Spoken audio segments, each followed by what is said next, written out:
Hi, this is Katie Weeks, your independent, close to my heart maker. And today I'm joining with the Makers with Heart, and I'm still stash busting. It's another mystery envelope challenge. So we have a challenge this time from Julie Scott, and I want to read what she sends us. I thought it would be fun to bring back a challenge we did a while ago. This month, let's see who can get the highest score. My family just got back from Disneyland, so I had to add a Disney element. I've also included some Let's Party paper. Use the following point system to see who can earn the most points for their project. Add 1 point for each paper collection you use. Add 1 point for each stamp set you use. Add 3 points for each technique you use. Add 5 points for each using the Let's Party papers included in the envelope, and add 10 points if you include the Mickey in your project. It can be a hidden Mickey. Have fun, Julie. So I have a harsh truth about this. Stay tuned and watch all the way through the video, and I will reveal my harsh truth about this mystery envelope challenge. I am going to bring in some pictures of my granddaughter, and of course, 1 year for Christmas, she got a whole collection of Disney dresses, and she's acquired a few other ones along the way. So that's what I'm going to be using for my challenge. And I'm going to bring in pattern 19 from Make It From the Heart, volume 6, because I think this one will work into my plan just perfectly. Here we go. I started by gutting 2 black frames so that it had a 1-inch frame around the outside, and then I cut my white daisy cardstock to 11.5 by 11.5, so I had a 1/4 inch all the way around my frame. Then I started adding my papers. We got 1 point per paper, so I got 1 point for using the Happiest Place Cut Above Layout Kit. I used some paper there. I got 5 points for using Let's Party. Then I had Some Kind of Wonderful, More Magical, You've Got Class, and Cheerful. So 10 points just from the papers I used. How's that for a start, Julie? And then after I got these all down and I kind of followed the best that I could, the pattern 19 from Make It From the Heart, volume 6, as I was laying out these papers. The next part I apparently did not get recorded. I did cut several white daisy frames with my 3x3 photo frame thin cut, and I cut some tags and tabs from my tags and tabs thin cut, so that I'll use those in a little bit. You'll see those coming up. Next, I'm going to use my blending brush, and I'm going to do some ink blending on this frame that I pulled out of one of my die cut packs that came with one of our paper packs from a campaign. And I'm going to use just a wet glue to put that down on some white shimmer paper in a minute. And now I'm going to stamp a title. And I am stamping this with Glistening Alphabet, so I get 1 point for that stamp set.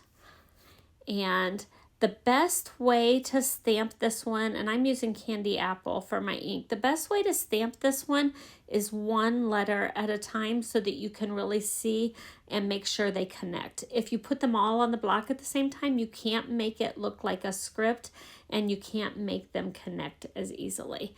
So I have my directions from Julie. I turned that over and just used that as my scrap paper, and I start at the middle of the word. So I started at the C for princess and then worked my way right, and then I worked my way left, and then I still needed to balance a little bit, so I just add an exclamation point at the end because I figured that's the best way to balance it out. So there's my word princess, and then I'm going to do some brushstroke lettering, and I counted that as a technique, so that's another 3 points. And I'm going to draw some lines and pencils, and then draw out the words a little bit just to give myself a guide and make sure I'm kind of staying centered. And it's going to say, it's not easy being a princess. And so I'm doing this on White Daisy cardstock, and I had written pretty lightly, and I just would erase a word and then write it, and then erase another word and then write it. And here I'm gluing that to that shimmery cardstock, that glitter paper that we have, and then I'm using my thin 3D foam dots to pop up the title. And it was easy to get everything erased on there. So I'm going to use this, and I thought, you know, it still needs to stand out a little bit. So I did some edging with my red stamp pad as well. And I counted that for another 3 points. And here I am cutting down the pictures, and when I cut out these frames, it cut out a 3x3 piece of white cardstock as well. So I saved that, and some of these I trimmed a little small, so I just put them on top of that black 3x3 square just to make sure the frame looked just right around the pictures, and I didn't have any of those bright colored cardstocks or papers showing up inside the frame. And then I just trimmed these down. I don't show you trimming down all of my papers, but I just trimmed them down, and then some of them have flip flaps as well. And since I made the flip flaps flip up, I had to make sure the second picture was always upside down so that when it flipped, you could see it in the right orientation. And here you'll see. Okay, so I continued that across both pages, putting on all the pictures. On this right hand page, I only have 2 different princesses. So the picture at the top middle is actually my granddaughter opening her present at Christmas, because her Uncle Cameron and Aunt Samari had gotten her a whole box of princess dresses. And I don't have pictures of her in all of the dresses, but I thought that was adorable, and I wanted to remember where they came from. And then her mom and dad still bought her an Elsa dress, so this last one is her in the Elsa dress, and you can tell she really likes that one. And now you're going to see that I'm going to get ready to do the tags, and I tried to put the princess's name on each of the tags. And can you see how I grabbed some scrapped cardstock and I cut them into tags, and then I used the tabs to cut out the neckline for some of these, like this one right here. And then I'm going to stamp the names on them, and then tie up ribbons that are the color of the princess's hair on the Disney movies. And this one I thought, you know, that doesn't really look that good, that color, but luckily Avery had on a shirt in the next picture that kind of tied it in. And this one, the neckline for it actually came out of the Love Notes promotion that we have right now. It was out of the little